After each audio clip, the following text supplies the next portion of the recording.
Assalamualaikum warahmatullahi wabarakatuh. Perkenalkan, nama saya Andi Naura Herunisa dari kelas 12 MIPA 3. Di video kali ini saya akan menjelaskan mengenai makna beribadah dan bersyukur kepada Allah Subhanahu wa taala.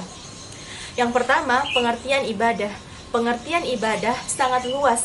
Para ulama mendefinisikan ibadah yaitu al-ibadatu taqarrabu ilallah awi tamara famtathilu wa tahi fajtanibu. Ibadah adalah mendekatkan diri kepada Allah dan menetapi terhadap apa yang telah diperintahkan dan menjauhi larangannya. Tujuan diciptakan manusia pada hakikatnya, Allah menciptakan manusia dan jin tujuannya hanya untuk beribadah kepada Allah Subhanahu wa taala. Sebagaimana firman Allah dalam Quran surah Az-Zariyat ayat 56. Wa ma khalaqatul jinna wal insa illa liya'budun. Tidaklah aku menjadikan jin dan manusia kecuali hanya untuk beribadah kepadaku. Berdasarkan uraian tersebut dapat dipahami bahwa hakikat tugas manusia sebagai khalifah di bumi ini hanyalah untuk beribadah kepada Allah. Jika tugas manusia hanya satu, yakni beribadah, bukan berarti aktivitas sehari-hari manusia tidak termasuk ibadah. Seluruh perbuatan manusia mulai dari bangun tidur sampai tidur kembali, dari segala aktivitasnya bila dia niat karena Allah, dilakukan sesuai dengan syariat dan Rasulnya, tentu semuanya akan termasuk ibadah kepada Allah Subhanahu wa ta'ala.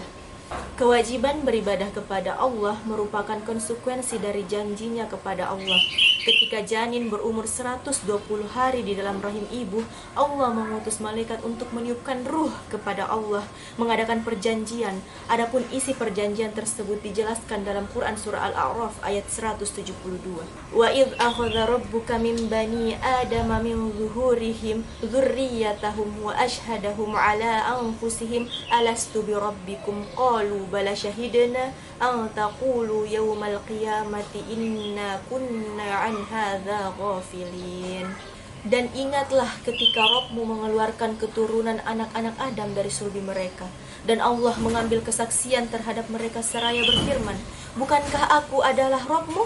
Mereka menjawab, iya, engkau adalah Rabbku. Kami menyaksikan, kami lakukan demikian itu agar di hari kiamat kelak kalian tidak beralasan, sesungguhnya kami anak turun Adam adalah orang-orang yang alpa atau lengah terhadap keesaan Allah Subhanahu wa ta'ala.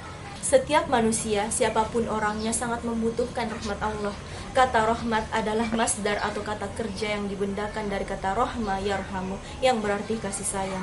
Rahmat Allah sangat bermacam-macam, bisa bermakna hujan, bisa bermakna Al-Quran, atau hal-hal lain yang menunjukkan kasih sayang kepada manusia.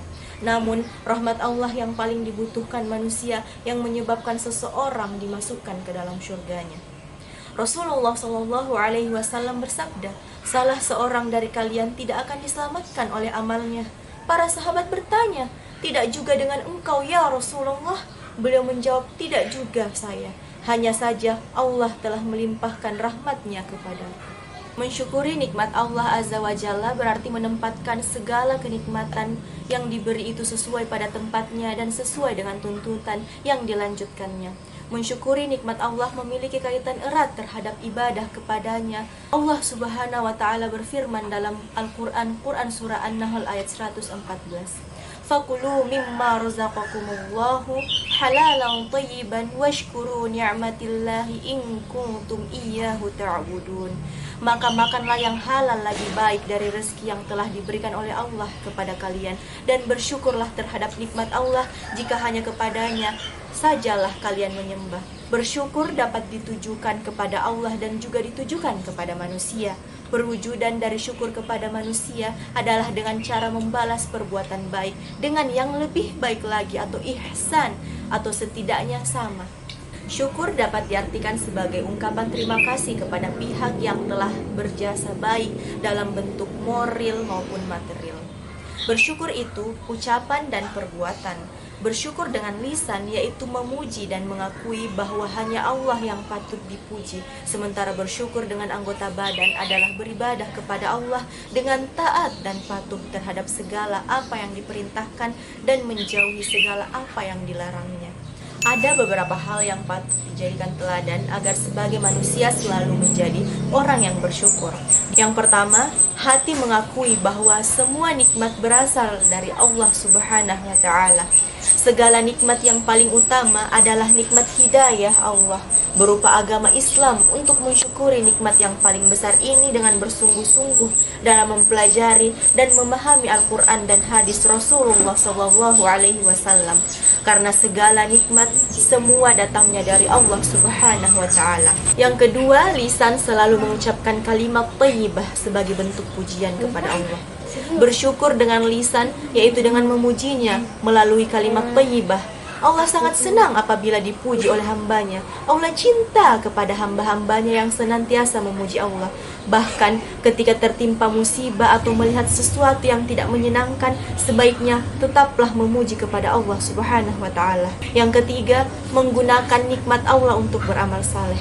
Sesungguhnya orang yang bersyukur kepada Allah dan menggunakan kalimat Allah untuk beramal saleh dan tidak digunakan untuk bermaksiat kepadanya, ia gunakan matanya untuk melihat hal-hal yang baik, lisannya untuk berkata dengan baik, dan anggota badannya untuk beribadah kepada Allah Azza wa Jalla. Sekian penjelasan mengenai makna beribadah dan bersyukur kepada Allah Subhanahu wa taala. Semoga apa yang saya sampaikan ini dapat diambil hal positifnya. Terima kasih. Wassalamualaikum warahmatullahi wabarakatuh.